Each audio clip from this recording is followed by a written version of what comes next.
ओम श्री परमात्मा नमः। आओ प्यारे जीवात्मा, आओ प्यारे राजकुमार और राजकुमारियों, थोड़ा सत्संग चर्चा कर लें जो परम आवश्यक है। जैसे शरीर के लिए भोजन और गृहस्थी के लिए पैसा आवश्यक है, ऐसी ही सत्संग चर्चा करनी अत्यंत आवश्यक है। आपने दोनों शब्द सुने होंगे, सत्संग और कुसंग। सत्संग तो सच्चाई का साथ है और कुसंग बुराई का साथ है। लेकिन शायद कुछ भाई बहन ये समझते हैं कि कुसंग दुष्ट लोगों का ही होता है। प्यारे बहन भाइयों, कुसंग भोजन का भी होता है। गंदा भोजन भी कुसंग है, गंदा आचरण भी कुसंग है, मर्यादाहीनता कुसंग ही कुसंग है। जब हम किसी कारणवश विवेक का अनादर कर देते हैं तो कुसंग शुरू हो जाता है। हम किसी देश में, किसी वेश में, किसी अवस्था में हों, इसकी कोई परवाह नहीं है। कुसंग कुसंग ही होता है, सत्संग सत्संग ही होता है। सत्संग के बारे में आपने सुना होगा, पहले भी शायद किसी वीडियो में हमने आपको याद दिलाया। सत्संग की आधी घड़ी, आधी की पुन आध, तुलसी संगत साध की कटे कोट अपराध। असली संगति से करोड़ों पाप भस्म हो जाते हैं। लेकिन वो संगति कैसी हो? जैसा आधुनिक समय में सत्संग हो रहे हैं, ये सत्संग नहीं है।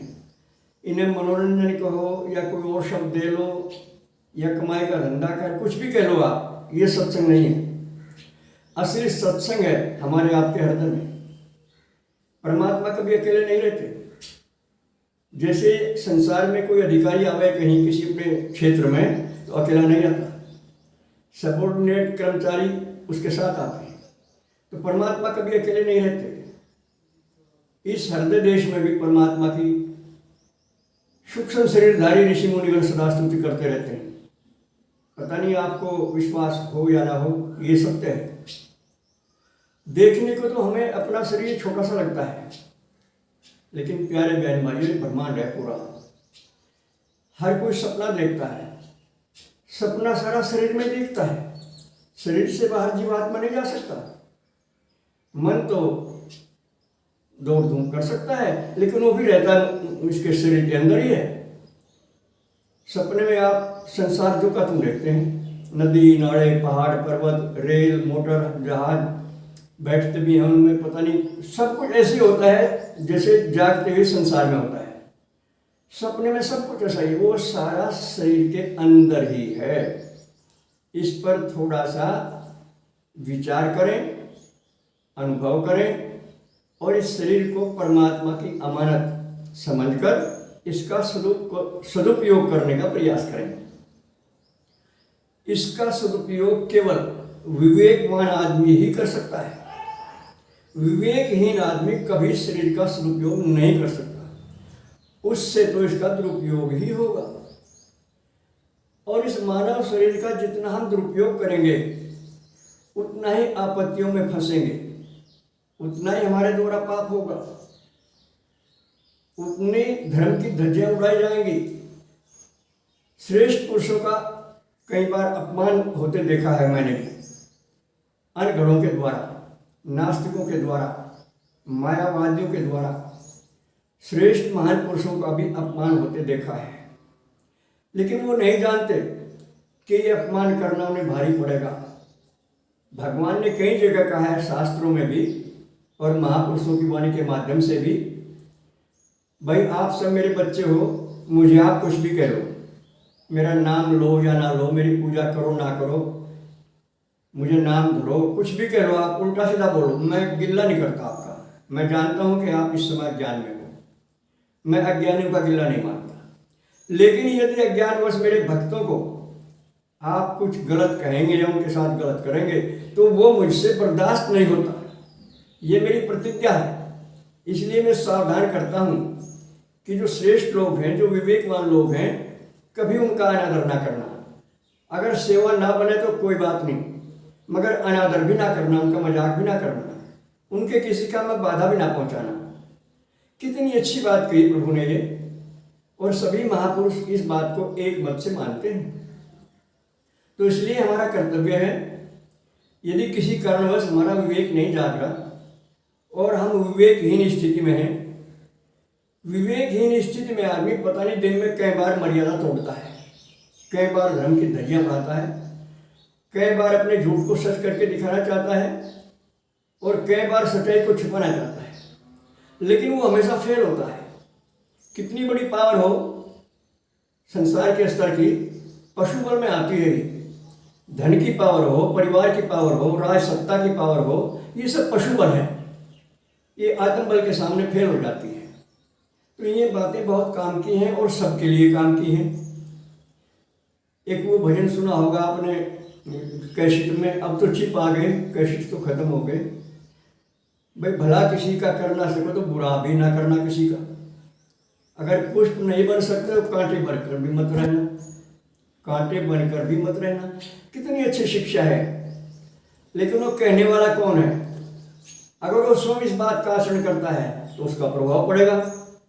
अगर वो स्वयं मर्यादाहीन है और पैसे बनाने के लिए चिपादी में भजन करके पैसे कमाता है तो उसका प्रभाव खत्म हो जाएगा। एक सच्चाई है। प्रभाव उसी वाणी का होता है जिसमें सक्रियता होती है, जिसमें प्रयोग होता है। हम स्वयं हवन कर रहे प्रतिदिन, इसलिए आपको हवन करने का अनुरोध करना, ये हम इसके लिए अधिकृत हैं। अगर हम ना करते और आपको कहते, वो एक असभ्यता की बात होती। पर अब भी मैं देख रहा हूँ, शायद बहुत ही कम भाई बहन इस बात पाए हैं, कितना इमरजेंसी पीरियड चल रहा है संसार में।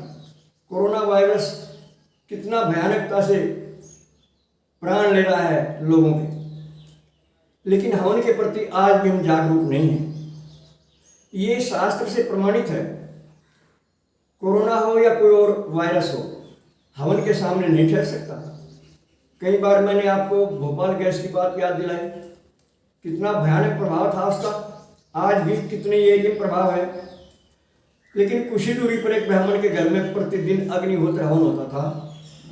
उस घर के किसी आदमी का बाल भी बांका नहीं हुआ, नजदीक होते हुए भी, और मीलों तक को प्रभाव हुआ। आप समझना क्यों नहीं चाहते भाई बहन? क्या लगता है आपका 20 मिनट लगती हैं? अगर सामान तैयार हो, शाम को सामान तैयार करके रख दो और सुबह नहा धो के 20 मिनट लगाओ हवन। एक सुरक्षा कवच बनेगा आपका, और केवल आपका ही नहीं, पूरे गांव का, पूरे गंवाड का। एक छोटा सा हवन मीलों तक कवर करता है, मीलों तक। और बड़े बड़े हवन तो कई कई योजन तक और ब्रह्मलोक तक प्रभाव डालते हैं। तो इस बात पर विचार करें, हवन जैसा शुभ कर्म नहीं है संसार में कोई। और कुसंग से बचें, गंदे भोजन से बचें, गंदी वाणी बोलने से बचें, दूसरों को गुमराह करने से बचें, स्वयं सही राह पर आकर दूसरों को सही सलाह दें। और मानव धर्म के जो 10 लक्षण हैं, धरती क्षमा दमोस्ते शोचम इंद्रिय निग्रह धीर विद्या सत्यम क्रोधो धर्म कम 10 लक्षणम। वास्तव में वही मनुष्य है जो धर्म का पालन करता है, जो भक्ति करता है, जो करके खाता है, लेकर देता है, गुरुजनों का सम्मान करता है, वाणी शुद्ध बोलता है, पवित्र मन रहता है, वही मनुष्य है। वरना शरीर मनुष्य के होते हैं और दुख के साथ कहना पड़ता है दानवता का नंगा नाच होता है। दानवता अर्थात राक्षसी भाव का नंगा नाच होता है। विषय भोगों में इतने फंस गए हम लोग, जीव मन और जन्नेन्द्रिय प्रकाष्ठा पर पहुंच रहे हैं, दुरुपयोग हो रहा है। बचिए इससे। ये सबके काम की बात है। ध्यान करें, समझें, गुणें और प्रयोग करें। बस आज इतना ही।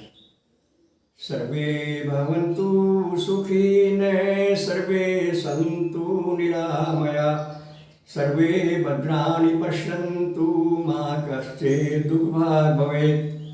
हरि ओम तत्सत्। हमारा फ़ोन नंबर है 7500 39 75 35। ओम शंकराय नमः।